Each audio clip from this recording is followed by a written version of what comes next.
Qui dirige le Cameroun aujourd'hui?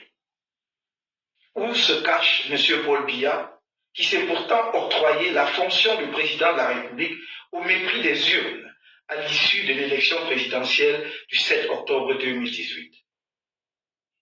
Le pays est orphelin d'un président qui l'a abandonné en pleine crise sanitaire, dans un contexte où tous les dirigeants du monde, même physiquement diminués, ont pris personnellement en main la riposte au Covid-19 dans leurs pays respectifs. L'épisode de la fameuse audience du 16 avril 2020, intervenu juste après le dépôt de la demande que nous avons faite le 11 avril 2020 au président de l'Assemblée nationale, au fin de saisir le Conseil constitutionnel pour constater la vacance du pouvoir au sommet de l'État, n'a pas produit les effets politiques escomptés. Pas plus d'ailleurs que l'autre audience du 13 mai dernier. Les Camerounais continuent de se demander où est passé M. Paul Biya. Ceux qui veulent diriger le Cameroun par le biais de la succession de gré à gré et leur soutien tentent d'expliquer qu'il est normal qu'un président de la République disparaisse pendant des mois, abandonnant son peuple aux prises avec une pandémie qui sème la mort.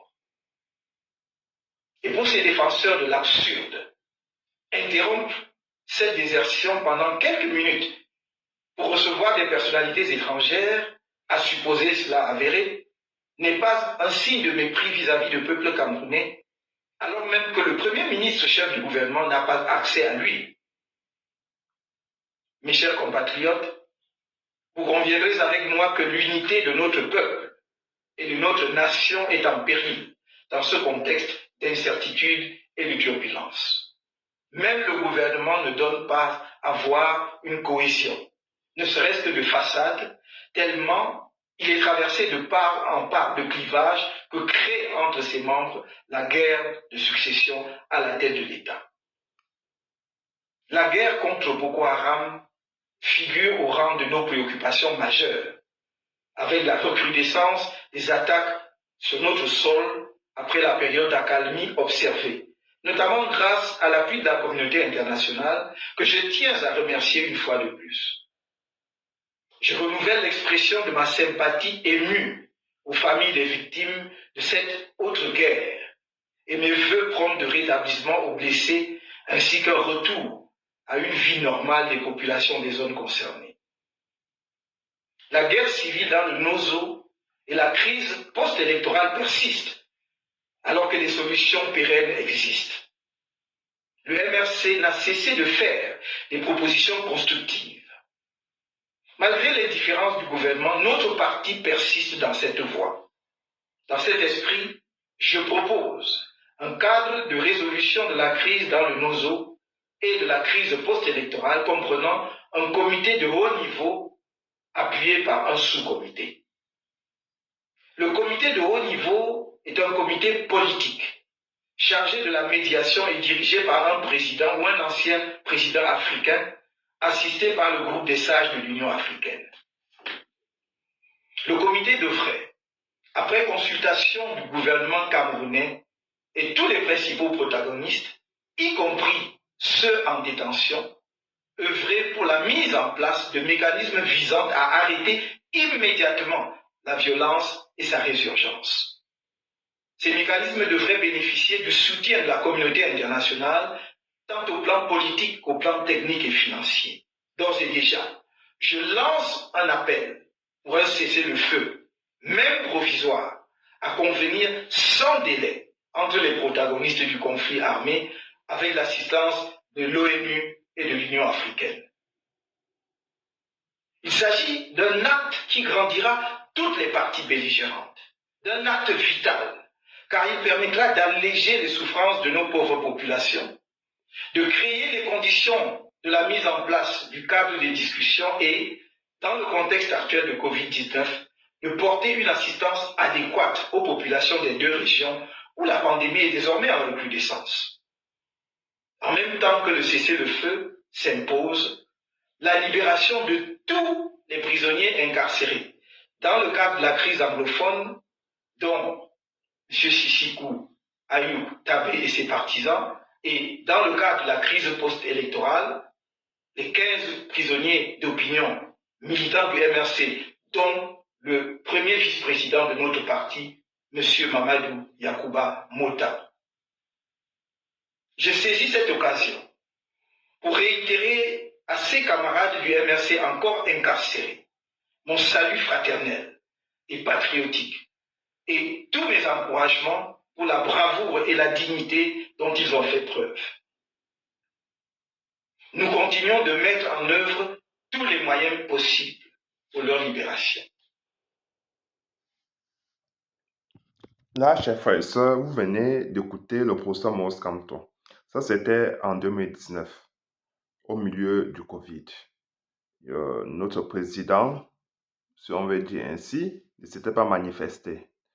C'est le professeur Maurice Kamto qui avait agi comme président de la République parce qu'il avait lancé une initiative appelée SCSI qui avait contribué à sauver des vies.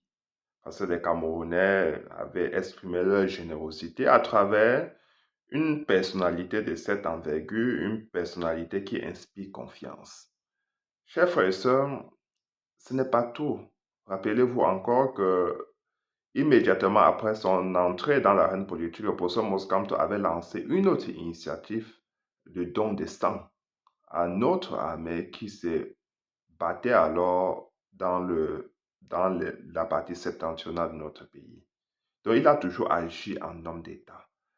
Aujourd'hui, en 2019, l'opposant Maurice Kamto appelait déjà à la vacance de pouvoir parce que rappelez-vous qu'immédiatement après les élections présidentielles, nous avons la délégation permanente du pouvoir. C'est-à-dire que M. Biya laisse signer des documents officiels, fait signer, je veux dire, des documents officiels par son secrétaire.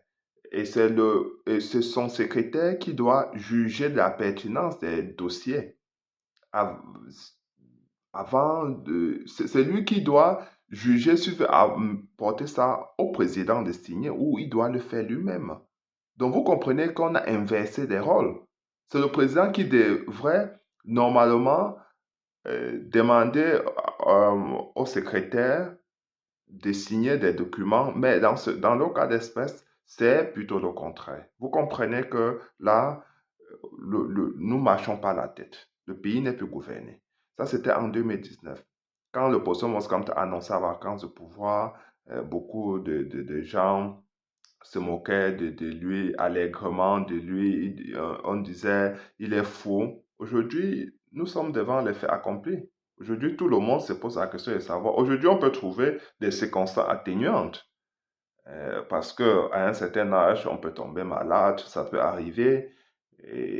Mais je veux dire que lors des élections présidentielles 2018, il y avait déjà des éléments concordants qui nous faisaient déjà croire que M. Biya ne serait pas en capacité de diriger le Cameroun. Et un Cameroun qui a beaucoup de problèmes. Nous affrontons des problèmes de différentes natures. Il faut régler le problème anglophone, la guerre dans cette partie de notre pays. Il y a Boko Haram de l'autre côté, dans la partie septentrionale de notre pays. Il y a la famine, il y a les inondations, il y a un déficit énergétique, de routes bitumées, d'hôpitaux. Nous n'avons rien du tout. Nous sommes abandonnés à nous-mêmes, chers frères et sœurs. C'est la raison pour laquelle 2025 ne doit pas nous échapper. Nous devons travailler d'arrache-pied pour que le professeur Maurice Kamto soit le prochain président de la République de notre pays et qu'il puisse inspirer, je veux dire, et qu'il puisse mettre en place sa vision, qu'il puisse implémenter des grandes politiques, des grandes réformes économiques pour changer la donne au Cameroun aujourd'hui parce que les populations souffrent. Et je crois que le moment est arrivé d'abréger la souffrance de nos frères, de nos soeurs, de nos enfants, de nos petits-enfants, notre propre souffrance nous-mêmes, chers frères et sœurs, parce que cela touche tout le monde. Partagez ma séance cette vidéo et surtout abonnez-vous. Ciao.